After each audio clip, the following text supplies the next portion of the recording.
आज हम बात कर रहे हैं a famous scientist Nikola Tesla, एक जीनियस जिसने भविष्य देखा। 19th सेंचुरी का समय था जब दुनिया में नए इन्वेंशंस का सिलसिला चल रहा था।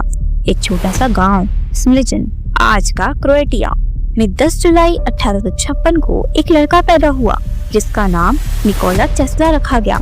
टेस्ला का दिमाग बचपन से ही एक अजीब और अलग तरह का था। उनका इंटरेस्ट मशीन्स और नेचर का रहस्य समझने में था। टेस्ला की फैमिली में इनके पिताजी, माताजी, 2 भाई और 3 बहनें थीं, जिसमें उनकी माँ का नाम जूका मेंडिक टेस्ला था, पिता का नाम मिलोजिन टेस्ला था। इनके पिता एक ऑर्थोडॉक्स प्रीस्ट थे। उन्होंने अपने जीवन में रिलीजियस ड्यूटीज को पूरा किया और अपने परिवार को भी उसी विचारधारा में पालन किया। जूका मेंडिक इनकी माँ एक हाउसवाइफ थी, लेकिन वो काफी टैलेंटेड और क्रिएटिव थी।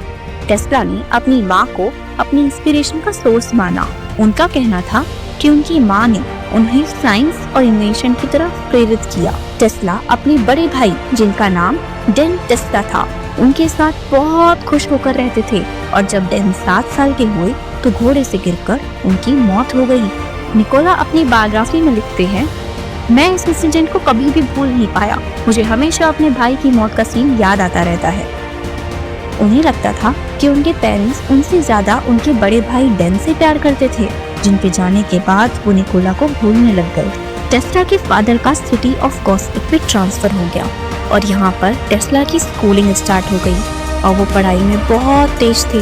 उन्होंने 9 से ज्यादा लैंग्वेजेस सीखी और 300 से ज्यादा पेटेंट्स बनाए। वो हर एक सब्जेक्ट में A+ ग्रेड ले आते थे, चाहे फिर वो फिजिक्स हो, मशीनरी हो, केमिस्ट्री हो या फिर क्यों ना वो फ्रेंच हो। सारे टीचर्स टेस्ला को बहुत अटेंशन देते, जिसकी वजह से क्लास के सभी बच्चे टेस्ला से चिढ़ते थे। वो इतनी मेहनत करते थे कि उन्होंने 4 साल की स्कूलिंग 3 साल में ही कंप्लीट कर ली। स्कूलिंग के बाद जब टेस्ला घर पहुंचे तो उन्हें कोलेरा नाम की बीमारी हो गई थी, जिससे उनकी मरने वाली हालत हो गई थी। उनके डैड को लगा कि वो मर सकते हैं और उनके बेटे की खुशी के लिए उन्होंने कहा, तुम जो चाहे बन सकते हो और मैं तुम्हें पुजारी बनने के लिए मजबूर नहीं करूंगा। और लकीली वो कोलेरा बीमारी से बाहर निकल गए। उसके बाद उन्होंने Austria grace university of technology और ट्रैग्यू यूनिवर्सिटी में पॉलिटेक्निक स्कूल ज्वाइन कर ली। वहाँ उनके साथ कुछ लाइफ चैलेंजिंग इवेंट हुए। उसके प्रोफेसर ने उन्हें एक डैमो दिखाया जो डीसी यानी डायरेक्ट करंट से चलता था। प्रोफेसर ने कहा, ये देखो डायनामो जो डीसी से चलता है। तो टेस्ला ने कहा कि हम डीसी की जगह एसी यूज करें तो ये ज्यादा एफिशिएंटली बनाया जा सकता है।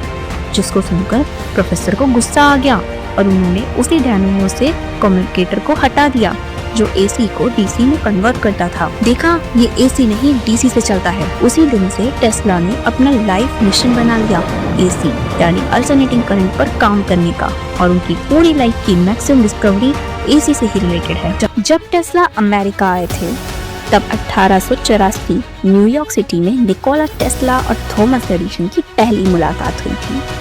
टेस्ला यूरोप में अपनी इंजीनियरिंग की स्किल्स और इन्वेंशंस के लिए काफी प्रशंसित हो चुके थे। उन्होंने एडिशन के नाम और उनकी इन्वेंशंस के बारे में यूरोप में सुना था और सोचा कि एडिशन के साथ काम करना एक बड़े सपने को पूरा होने जैसा होगा। लेकिन निकोला टेस्ला और थॉमस एडिसन के बीच कुछ तनाव आए। उनके बीच के तनाव का कारण उनका काम करने का तरीका, साइंटिफिक अप्रोच और टेक्नोलॉजी के ऊपर अलग अलग विचार थे। इनके बीच की पहली मतभेद का पहला कारण एसी वर्सेस डीसी टेक्नोलॉजी था। इसमें थॉमस एडिसन डायरेक्ट करंट यानी डीसी का समर्थन करते और इसे कमर्शियलाइज करने के लिए काफी कोशिश कर रहे थे। निकोला टेस्ला अल्टरनेटिव करंट यानी एसी को ज्यादा एफिशिएंट, प्रैक्टिकल और दूर तक एनर्जी पहुंचाने के लिए बेहतर मानते थे। एडिसन ने एसी के खिलाफ कंपैरिजन चलाया, जिसमें उन्होंने लोगों को एसी को खतरनाक बताने के लिए डेमोन्स्ट्रेशन तक की, जिसमें जानवरों को इलेक्ट्रिक्यूट किया गया। उनकी मुठभेड़ का दूसरा कारण है पर्सनैलिटी और काम करने का तरीका। एडिसन एक प्रैक्टिकल इन्वेंटर थे जो ट्रायल एंड एरर मेथड पर विश्वास रखते थे। वहीं टेस्ला एक थियोरेटिकल जीनियस थे जो एक्सपेरिमेंट से पहले पूरे कंसेप्ट को विजुअलाइजेशन और कैलकुलेशन कर लेते थे। टेस्ला ने काफी इन्वेंशंस और डिस्कवरीज करी थी। टेस्ला ने AC alternative current system develop करा टेस्ला कॉइल डेवलप करी, एक्स-रेज डेवलप करे, वॉर्डन क्लाफ टावर। ये टेस्ला का एक बहुत ही एम्बिशियस प्रोजेक्ट था। टेस्ला ने AC alternative current system develop किया जो आज मॉडर्न पावर ग्रिड्स की बैकबोन है, और एसी सिस्टम ने थॉमस एडिसन के डीसी डायरेक्ट करंट सिस्टम को रिप्लेस किया। टेस्ला ने टेस्ला कॉइल डेवलप करा जो कि एक हाई वोल्टेज ट्रांसफार्मर जो वायरलेस एनर्जी ट्रांसमिशन और रेडियो टेक्नोलॉजी के लिए यूज होता है। ये अब भी साइंस एग्जीबिशंस में दिखाया जाता है। टेस्ला ने एक्स-रेज और वायरलेस कम्युनिकेशन के प्रिंसिपल्स पर काम किया, लेकिन उनका काम उनके समय में अंडरवैल्यूड रहा। वॉर्डन क्लाफ टावर उनकी लाइफ के एक बेहद ही इमोशनल और ट्रैजिक पहलू को दर्शाते हैं।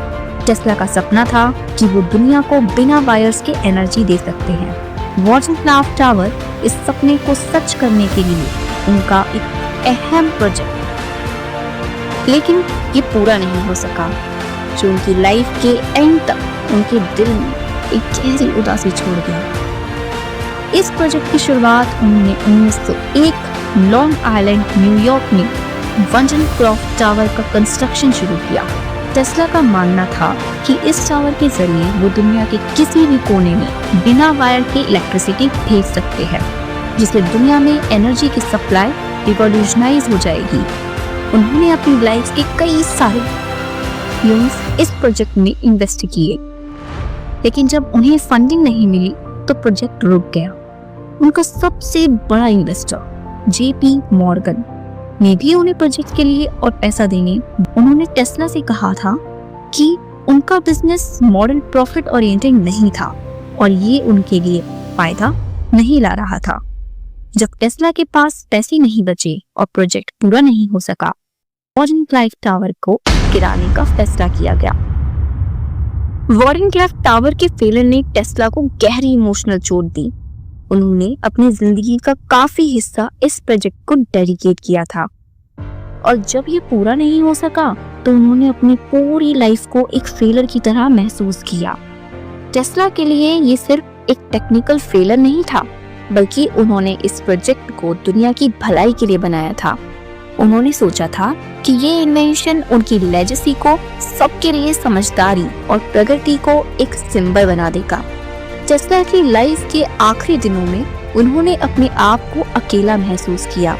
उनका साइंटिफिक विजन इतना आगे था कि लोग उन्हें समझ नहीं पाए। उन्होंने अपनी लाइफ के लास्ट ईयर्स में लोनलीनेस और फाइनेंशियल हार्डशिप का सामना किया। उन्होंने अपनी जिंदगी के आखिरी पल एक होटल के रूम नंबर 3327 में गुजारे, जहां वो 9 सालों से रह रहे थे। उनकी डेथ 7 जनवरी 1943 को न्यूयॉर्क सिटी में हुई, जब उनकी उम्र 46 साल की थी। सो गाइस, ये थी कहानी हमारे फेमस साइंटिस्ट निकोला टेस्ला की। Thank you.